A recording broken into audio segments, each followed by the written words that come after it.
317.000 orang sekarang, artinya pertumbuhannya dalam waktu 3 bulan terakhir itu 2,44%.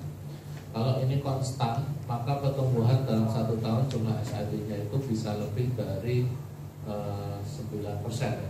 Itu bisa 10%, ini 2,4, hampir 10% lah. Nah, ini sebuah hal yang positif, artinya masyarakat yang saat ini cukup paham, cukup mengerti atau cukup menggunakan investasi yang aman dan legal itu di pasar modal, itu terjadi peningkatan secara terus-menerus.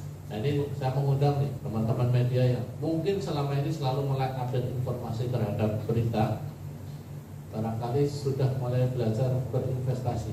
Investasi itu bukan trading, ya. Investasi itu beli hari ini, ya jualnya nanti. Nantinya kalau misalnya sudah setahun, 2 tahun atau 3 tahun.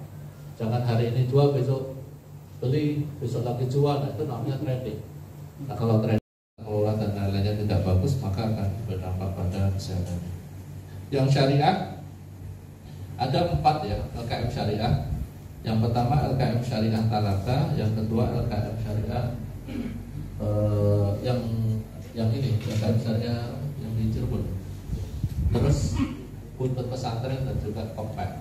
Itu BBM statusnya. Nah, untuk yang pembiayaan yang disalurkan secara agregat dari bulan Januari sampai dengan Maret itu terjadi peningkatan, tetapi dari sisi aset maupun dana pihak ketiga turun. Kemudian saya bicara soal gade, ya. Nah, yang saya sampaikan tadi ada gade yang memang dia di sini bentuknya cabang. Teman-teman sering lihat ada gade warnanya biru, ada warnanya hijau. Coba cek, kadang-kadang ada tulisan logo OJK, tapi dia tidak diawasi oleh kita. Dia diawasinya oleh antar OJK pusat karena di sini hanya sekedar cabang. Tapi ada juga gade-gade yang saya tandain di wilayah kerja kita. Ya, belum terdaftar di pusat, belum terdaftar juga di sini. Jadi ini entitas mana ya? Tapi karena undang-undang mengamanatkan sampai tanggal 12 Januari 2026, ya masih kita tunggu dan sambil kita sosialisasikan terus. Next, kalau misalnya melewati tanggal 12 Januari, sudah kita sosialisasikan, kita sudah ajak diskusi, sudah kita berikan informasi, tapi tetap masih buka usaha kegiatan gade tanpa berizin dari OJK, maka dianggap sebagai gade ilegal. Dan kami akan terus mengimbau masyarakat jangan pernah menggunakan gade ilegal karena nanti bisa membahayakan keamanan. Tapi kita juga nggak bisa paksa dia, karena ada modal yang harus disediakan.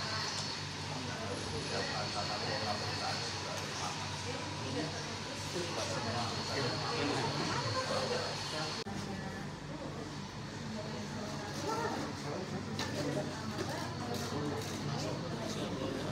Jadi gini, untuk pertumbuhan kredit di tahun 2025 khususnya dari Januari sampai dengan Maret, Bank BPR itu terjadi peningkatan dibandingkan dengan posisi Desember.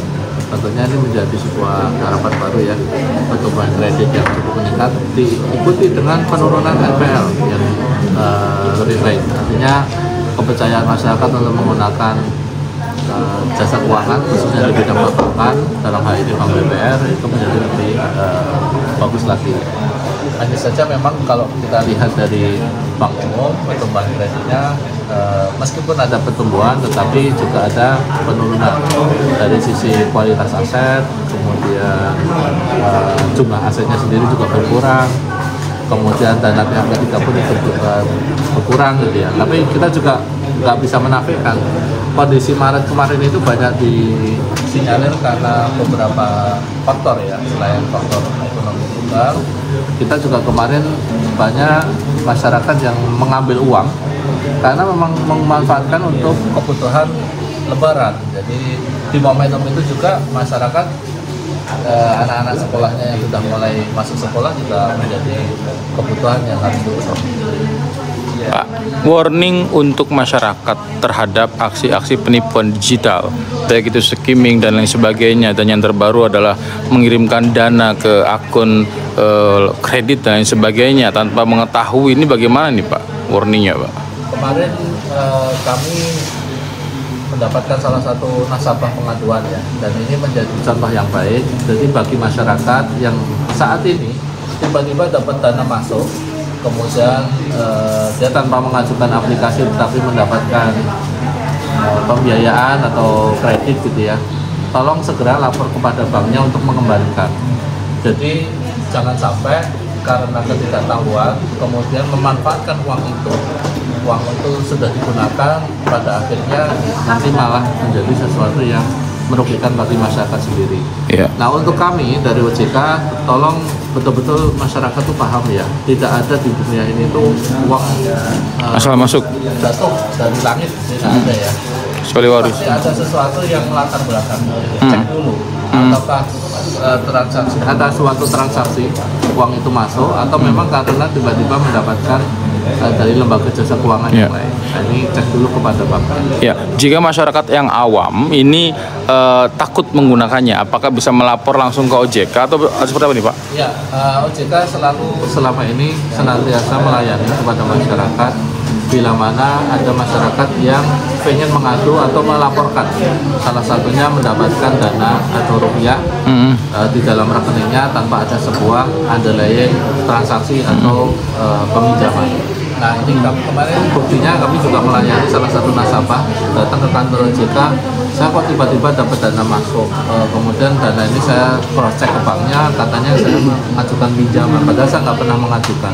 Nah, ini kami dari peran OJK untuk kemudian melakukan pemeriksaan dan investigasi terkait dengan perilaku dari para pelaku jasa keuangan, dan sampai kegiatan-kegiatan yang dilakukan oleh oknum-oknum tersebut merugikan nasabah. Oke, teman bro. Terkait dengan pegadaian ilegal, apa himbauan bagi masyarakat? Ya, saat ini OJK masih menunggu ya. Jadi berdasarkan Undang-Undang P2SK, Undang-Undang Nomor 4 Tahun 2023 tentang pengembangan dan penguatan sektor keuangan, sebenarnya industri pegadaian itu diberikan waktu sampai dengan tanggal 12 Januari 2026.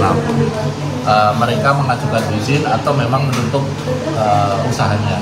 Jadi kalau bagi masyarakat yang saat ini masih memanfaatkan gade ilegal yang sampai dengan saat ini belum mendapatkan izin dari OJK, tolong kemudian mulai berpindah atau memanfaatkan gade-gade yang legal saja.